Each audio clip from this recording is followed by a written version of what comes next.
रूहानियत सूफियत में बहुत ही सच्ची बातें,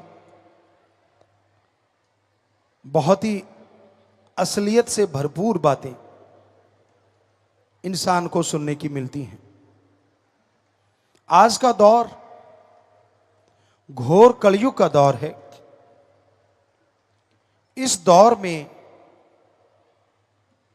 इंसान समझ नहीं पाता वो किसकी बात पे भरोसा करे और किसकी बात पे भरोसा ना करे। जिसे देखो मिश्री से घुली हुई बातें करते हैं, जिसे देखो खुद गर्जी स्वार्थ की लिपापोती बातें करते हैं, जिसे देखो जेब काटने को तैयार बैठा है, जिसे देखो कहीं ना कहीं धोखा, कहीं ना कहीं बुराई की बू आने लगती है। इंसान उलझन में पड़ जाता है, समझ नहीं पाता किसको माने कि वो सही है और किसको माने कि वो डुप्लीकेट है। बड़ा ही विचित्र समय है, बड़ा ही अजीबोगरीब समय है। यहां लोग अपनी ईगो के लिए, अपनी खुदी के लिए खुदा को इस्तेमाल में लाते हैं।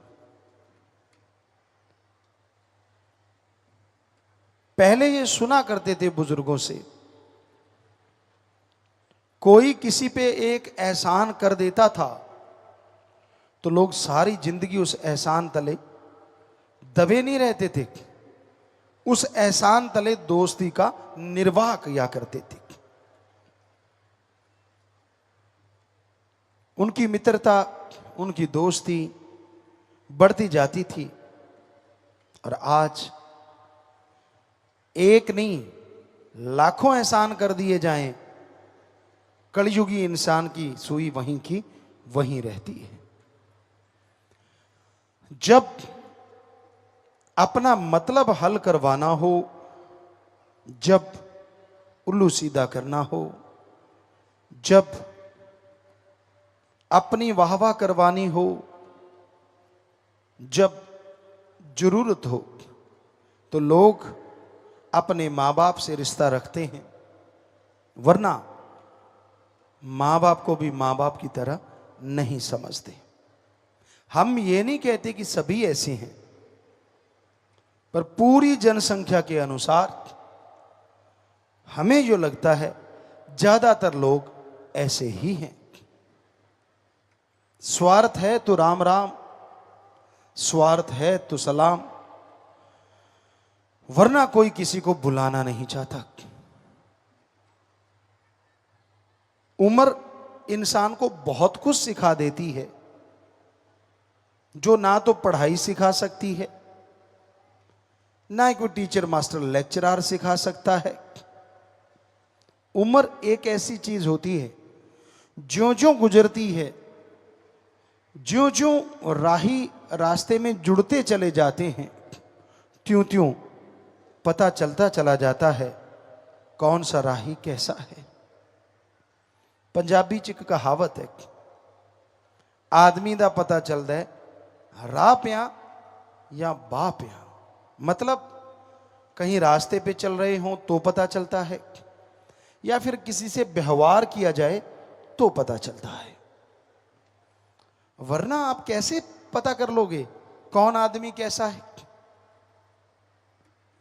हमने बड़ी नजदीक से देखा है इस दुनिया को, जन्म से लेके आज तक सब बातें दिलो दिमाग में हैं। कई बार तो हैरानी हो जाती है, यार इंसान ऐसा हो सकता है। राम का नाम नहीं लेना, अल्लाह वाहिगुरु को याद नहीं करना, दुनियावी साजो सामान में उलझे रहना, दुनियावी इच्छाओं में खोए रहना। इच्छा करना कोई गलत बात नहीं, अगर इच्छा नहीं होगी तो जिंदगी नहीं होगी। पर इच्छाओं का मक्कड़ जाल नहीं होना चाहिए। जैसे मकड़ी जाल बुनती है, इस तरह इच्छाओं का जाल मत बुनना। क्योंकि कहते हैं मकड़ी जब जाल बुन लेती है, कई बार ऐसा भी होता है कि उसमें कोई जीव नहीं फंसता, पर खुद ही फंस के सूख जाती है। और राजस्थान में हम आम देखा करते थे, इतनी बड़ी बड़ी मकड़ियां बड़ा सा जाल बुन लेती, और अगर उसमें कोई जीव नहीं फंसा तो लास्ट में जब हम जाल साफ करते तो मकड़ी मरी हुई सूखी हुई मिलती, पता नहीं कब की मर जाती। तो उस तरह है भाइयों बहनों, इच्छाओं का मक्कड़ जाल इतना सख्त ना बुन लेना कहीं उसमें ही सारी जिंदगी गुजर जाए और मर जाओ, तबाह हो जाओ। ना ना, इच्छाएं रखो पर जायज। आज के इंसान की फितरत बन गई है, आदत बन गई है। भगवान अल्लाह वाहिगुरु से एक इच्छा रखता है, वो पूरी हो गई, उसकी खुशी होती है। सबसे पहले वाली इच्छा पूरी होती है, बड़ी खुशी होती है। वाह मालका, वाह सतगुर, वाह अल्लाह, वाह वाहिगुरु, वाह राम, वाह वाह करता है। लेकिन जिस तरह कोई पाठ करवाया जाता है गुरु साहिबानों की पवित्र गुरबाणी का या रामायण का या अलग अलग तरह के पवित्र ग्रंथों का पाठ करते, सुंदरकांड का, ये देखने में आता है राजस्थान साइड में लोग बालू रेत को गिल्ला करते हैं और उसमें जौ या गेहूं दबा देते हैं, पानी रोज डालते हैं तो वो अंकुरित होने लगती है।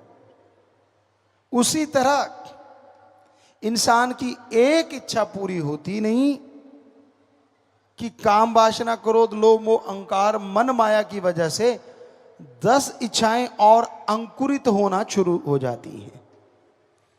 10 इच्छाएं मुंह बाए खड़ी हो जाती हैं और इंसान उन इच्छाओं के चलते अपने अल्लाह वाहिगुरु राम से दूर हो जाता है, गुमराह हो जाता है, भूल जाता है अपनी उस इच्छा को जो एक ही थी, मेरा मौला मिले, सतगुरु अल्लाह राम मिले, भगवान मिले, सम्मान मिले, दो जहान मिले, निज धाम मिले, परमानंद मिले, सब कुछ भुला देता है। यह है इच्छाओं का मक्कड़ जाल। इच्छा कदे बंदे दियां हुंदियां ना पूरियां, सोचदा बथेरा पर रहंदियां अधूरियां। बेपरवाह जी ने बहुत से भजन बनाए हैं, थोड़ा शब्दों का इधर उधर हो सकता है कि इच्छाएं इंसान की तमाम पूरी नहीं होती। सोचता बहुत है और वो अधूरी रहती हैं, और जितनी इच्छाएं ज्यादा अधूरी रह जाती हैं उतना ही वो टेंशन में, चिंता में आ जाता है। इच्छा पूर्ति के लिए यह जरूरी है कि आप सुमरन करें, भक्ति करें। धन्य वो मां बाप जिनकी इच्छा रहती है कि मेरी औलाद ओम हरि अल्लाह वाहिगुरु की भक्ति करे और इंसानियत की सेवा करे।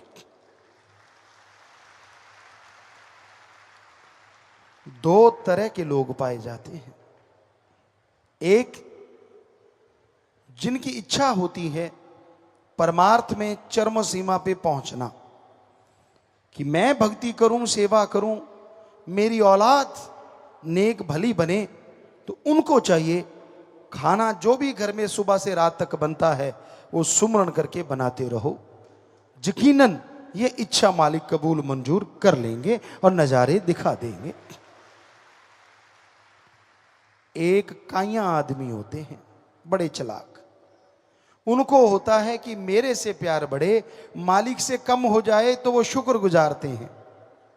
उनको लगता है कि अगर मालिक से बढ़ेगा तो मेरे से घटेगा, और मेरे से बढ़ गया तो मालिक से कम हो गया तो कोई बात नहीं। ऐसे लोग अपने पांव पे कुल्हाड़ा मारते हैं। जो रहमतों का समुंदर उनको मिलने वाला था उससे वंचित रह जाते हैं, वो खोखले हो जाते हैं। थूथा चना बाजे घना। वो छोटी छोटी खुशियां लेना चाहते हैं, पर ऐसा लगता है सब कुछ कहीं गुम सा हो गया। उनको रिश्ते नातों से कुछ लेना देना नहीं होता। वो तो अपनी ही इच्छाओं से, या दूसरे शब्दों में अपनी इच्छाओं पे सब कुछ कुर्बान कर देते हैं। एक कहावत है, बंदरिया अपने बच्चे को बहुत प्यार करती है। आप शायद नहीं जानते होंगे। यह प्रयोग किया गया, देखा गया कि एक तालाब सूखा था, बंदरिया वहां बच्चों के साथ रहती थी।